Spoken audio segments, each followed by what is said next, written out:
I'm Chris Story from ontopoftheworldradio.com.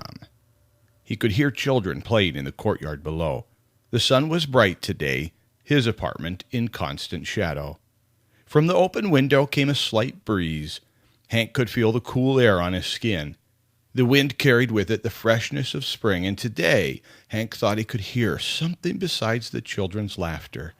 At once he knew what it was. A sound so pure, simple, and so powerful, a handful of notes that brought tears to Hank's eyes. Most of his friends were gone now, those that had survived the war. With every passing day, this haunting sound became more meaningful. That's when Hank realized it was Memorial Day. Today, like yesterday and the day before, he'd sit alone in the stillness of his life. No visitors, not that Hank held a grudge.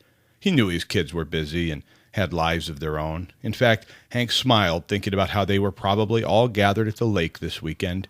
They'd water ski, grill wonderful food, and play for 3 solid days.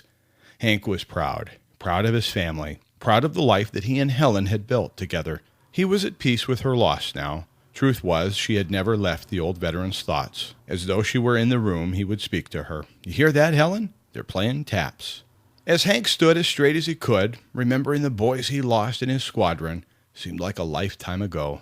Suddenly a loud rap came at the door. It brought Hank back into the moment. When he opened the door, he gasped, for in the hall stood his entire family. In fact, they'd been on the way to the lake when they heard taps playing on the radio. Everyone concurred that they should spend the day with Papa. Hank's great-grandson took a few tiny steps forward. With his small 3-year-old hand, he saluted his grandpa. Hank wiped his eyes and returned the salute. This Memorial Day, we remember.